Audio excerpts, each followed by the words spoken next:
정부가 코로나19 확산세가 줄어들에 따라 사회적 거리두기를 2단계에서 1단계로 낮췄습니다.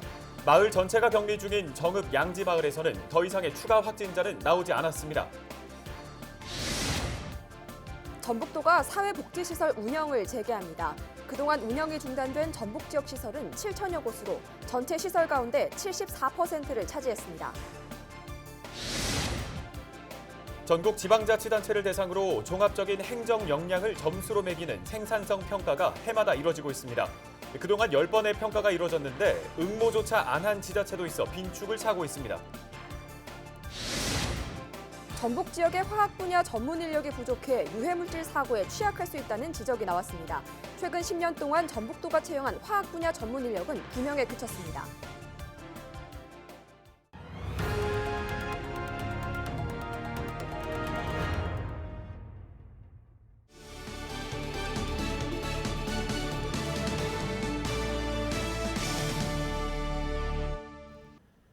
시청자 여러분 안녕하십니까? 헬로티비 뉴스 전북 시작합니다.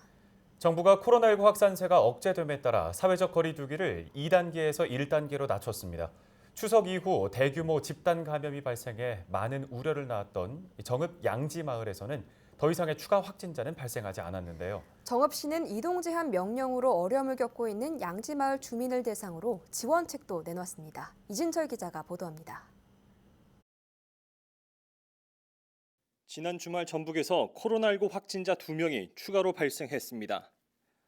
전주와 군산에서 각각 양성 판정을 받은 확진자들은 격리 조치돼 치료를 받고 있습니다. 이로써 전북 지역 코로나19 누적 확진자는 151명으로 늘었습니다. 광복절 집회 직후 전북에서도 코로나19 확진자가 지속적으로 발생했습니다. 지난 8월 16일부터 31일까지 확진자는 44명으로 집중적으로 발생했는데 9월 들어 감소세로 돌아섰습니다. 전국적으로도 코로나19 확산세가 누그러짐에 따라 정부는 지난 주말 사회적 거리두기 2단계에서 1단계로 완화했습니다. 전국의 거리두기를 2단계에서 1단계 생활방역 체계로 조정하되 고위험시설에 대한 방역 관리는 강화하고자 합니다. 추석 연휴 이후 대규모 집단 확진자가 발생했던 정읍 양지마을에서는 더 이상의 추가 확진자는 나오지 않았습니다. 마을 주민과 피로연 참석자 등 260여 명이 검사를 받았는데 모두 음성 판정을 받았습니다. 하지만 양지마을에 대한 이동 제한 명령은 계속 유지됩니다. 26세대 주민 44명은 마을 주민 모두가 음성 판정을 받을 때까지 일상생활에 제약이 가해지는 상황. 시는 이동 제한 명령이 끝나는 대로 주민들에게 1인당 50만 원의 긴급재난지원금을 지급한다고 밝혔습니다. 장기간 격리에 따른 생계 문제 등 어려움에 도움을 주겠다는 겁니다. 이동 제한으로 수하기 어려운 주민의 경우에는 농협, 시 공무원과 협조해 피해가 없도록 돕기로 했습니다. 정읍시는 이번 코로나19를 계기로 더욱 세심하게 시민의 생명과 안전보호에 나서겠습니다. 앞으로도 시민들께서 안전하고 건강한 일상생활을 영위하는 일이라면 모든 물적, 행정적 지원을 아끼지 않을 것입니다. 사회적 거리두기가 1단계로 완화됐지만 아직 안심할 수 없습니다. 코로나19 감염 위험이 높은 다중이용시설과 대중교통, 집회 등에서는 마스크 착용이 의무화됩니다. 한 달 동안 계도 기간을 거친 뒤 오는 11월 13일부터 마스크를 착용하지 않는 사람에게는 10만 원의 과태료가 부과됩니다. 헬로티비 뉴스 이진철입니다. 사회적 거리두기가 1단계로 완화되면서 전북도가 사회복지 이용시설 운영을 재개합니다. 그동안 운영을 중단했던 도내 이용시설은 7,025곳으로 전체 시설 가운데 74%를 차지했습니다. 도와 시군은 시설 운영 재개를 위해 시설별 방역 계획을 수립하고 이용 인원 제한 등 프로그램 운영 방안을 점검합니다. 다만 코로나19 상황이 악화돼 2단계로 다시 격상되면 시설 운영은 중단되고 확진자가 다수 발생할 경우에도 시군 재량으로 언제든지 운영을 멈출 수 있습니다. 전주지검 남원지청은 제21대 국회의원 선거 과정에서 상대 후보의 유세 활동을 방해한 혐의를 받고 있는 무소속 이용호 국회의원을 기소했다고 밝혔습니다. 이 의원은 지난 3월 29일 남원시 춘향골 공설시장에서 당시 더불어민주당 소속 이강래 후보의 선거운동을 방해한 혐의를 받고 있습니다. 당시 이용호 의원은 이강래 후보와 이낙연 더불어민주당 상임선대위원장이 선거 유세를 하는 현장에서 실랑이를 벌였고 이후 이강래 후보 측은 이용호 의원을 공직선거법 위반 혐의로 고발했습니다. 이용호 의원 측은 사법부의 억울함을 호소하고 결백을 증명하겠다고 말했습니다. 정부는 전국 지방자치단체를 대상으로 종합적인 행정 역량을 점수로 매기는 생산성 평가를 해마다 이어가고 있는데요. 올해 평가에서는 전북 시군 중에서 김제시만 이름을 올렸습니다. 그동안 10번의 평가가 이루어졌는데 단 한 번도 입상하지 못한 지자체가 꽤 많습니다. 아예 응모조차 안 한 지자체도 있었는데요. 그 이유가 다소 황당합니다. 정명기 기자의 보도입니다. 서민들이 주로 사는 김제의 한 임대 아파트. 비닐봉지를 든 자원봉사자들이 홀몸 어르신의 안부를 확인합니다. 아침 식사 하셨어요? 아이고 감사합니다. 어제 늦게 오냐? 잠은 잘 주무셨고요. 예, 잠도 잘 자고요. 네. 요구르트와 같은 유제품을 드리고 말벗도 돼줍니다. 음료수도 갖다 주고 우유도 주고 이러니까 너무 고맙죠. 진짜 고독 사는 사람들이 많은데 이렇게 도와주시니까는. 이렇게 유제품을 돌리며 홀몸 어르신의 안부를 확인하는 이른바 실버벨 딩동 활동은 최근 정부의 지자체 생산성 평가에서 우수 사례로 뽑혔습니다. 지역의 인적, 물적, 사회적 자본을 활용해 주민의 삶의 질을 높였다는 겁니다. 독거노인들의 우울감 해소와 고독사 예방을 위해 우리 주민들이 스스로 문제를 해결하고자 주민들과 더불어 봉사단이 일주일에 2번씩 봉사활동에 참여하고 있고요. 행정안전부는 해마다 전국 각 지자체의 종합적인 행정 역량, 즉 생산성 지수를 평가합니다. 쉽게 말해 살림 잘하고 살기 좋은 지자체는 어딘지 점수를 매기는 건데 올해 전북지역시군은 단 한 곳도 끼지 못했습니다. 아예 응모하지 않은 시군도 있습니다. 지난해 대상을 차지했기 때문에 응모할 수 없는 남원시를 빼고 전주시와 무주군, 장수군, 진안군은 응모조차 안 했습니다.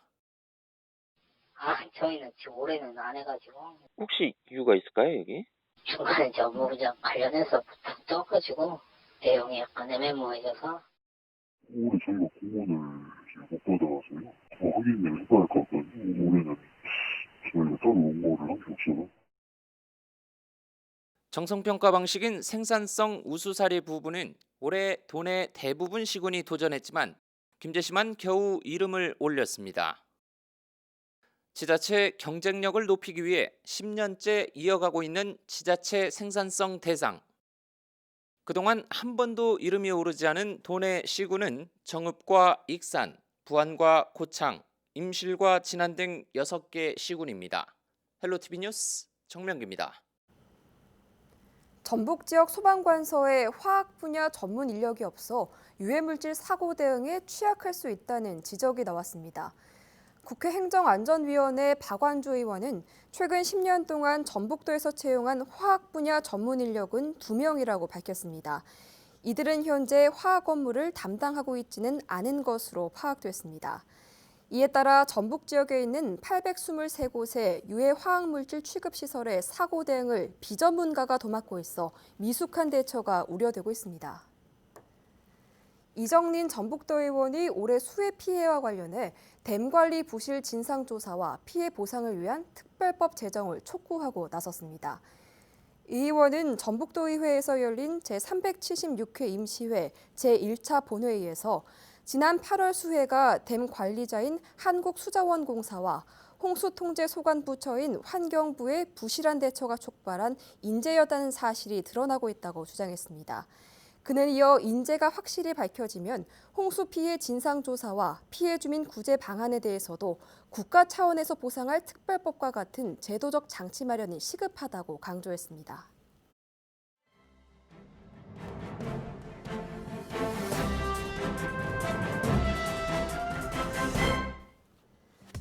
신문브리핑 전북일보 기사입니다. 문재인 대통령의 핵심 대선 공약이자 전북도민들의 염원인 전북 제3금융중심지 지정 문제가 마땅한 돌파구를 찾지 못하고 표류하고 있다는 내용입니다. 오히려 서울로 기금운용본부를 다시 옮기려는 일부 정치 세력의 공격 대상이 될 것이란 전망까지 나오는데요. 도민의 피땀 어린 투쟁으로 받아낸 기금운용본부 유치 효과를 제대로 끌어올리려면 전북 제3금융중심지 지정이 필수지만 정작 전북 정치권은 청와대와 정부의 눈치만 보고 있는 실정입니다. 4.15 총선 때 도민의 열망이 반영돼 민주당에 힘을 실어줬지만 정작 21대 국회에서 금융위원회를 소관하는 정무위원회에 전북 국회의원이 단 한 명도 배치되지 않으면서 현안을 어필하기는커녕 타 지역 정치권의 공격을 방어하지도 못할 상황에 처해졌습니다. 설상가상으로 원팀을 약속한 지자체와 정치권이 각자 도생하면서 타 지역 정치권에 타깃이 되고 있는데요. 전북 제3금융중심지 지정이 무산될 경우 그 다음 차례는 기금운용본부 제2전 움직임이 시작될 것이란 관측까지 나오고 있습니다. 국민연금 기금운용본부가 전북에 터를 잡은 것은 LH 유치를 호언장담했던 전북 정치권이 소 잃고 외양간 고친 대표적인 사례지만 현재 정치권은 당시의 수치스러운 역사를 잊고 절실함마저 사라졌다는 비판을 받고 있습니다. 정치권에 따르면 군산 출신인 은성수 금융위원장은 이 사안을 외면하고 있으며 공약을 내건 청와대는 나몰라라식으로 대처하고 있다고 신문은 말합니다. 이 때문에 제3금융중심지와 기금운용본부 관련 현안에서 정치권이 돌파구를 마련하지 못할 경우 선거를 앞두고 또다시 희망 고문만 반복될 것이란 관측이 나오고 있습니다. 지금까지 신문 브리핑이었습니다.